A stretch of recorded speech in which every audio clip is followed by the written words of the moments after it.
Friends, இந்த வீடியோவில் நாம் பாவை நூல்கள் பார்க்க போகிறோம். பாவைன்னு முடிகிற நூல்கள் என்னென்னா அதை எழுதினது யார் அப்படின்னு சொல்லிட்டு. திருப்பாவை 30 பாடல் கொண்டது. இது திருமாலை குறித்து ஆண்டாள் பாடியது. திருப்பாவை 30 பாடல்கள் கொண்டது. திருமாலை குறித்து ஆண்டாள் பாடியது.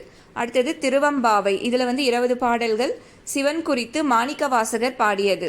திருவம்பாவை 20 பாடல்கள் சிவன் குறித்து மாணிக்கவாசகர் பாடியது. அடுத்தது கன்னிப்பாவை. திருப்பாவையை தழுவி இறையரசன், அவரோட உண்மையான பேர் சேசுராசு, அவர் எழுதினது. கன்னிப்பாவைன்றது திருப்பாவையை தழுவி இறையரசன், அவரோட உண்மையான பேர் சேசுராசு, அவர் எழுதினது. தைப்பாவைன்றது கண்ணதாசன் எழுதினது. தைப்பாவை கண்ணதாசன்.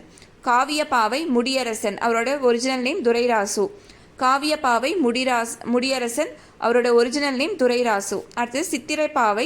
இது ஒரு புதினம். அதை எழுதினது அகிலன், அவரோட ஒரிஜினல் நேம் அகிலாண்டம்.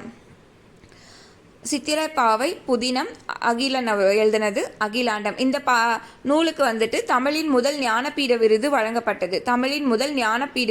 வழங்கப்பட்டது. சித்திரைப்பாவைக்கு. தேங்க்யூ.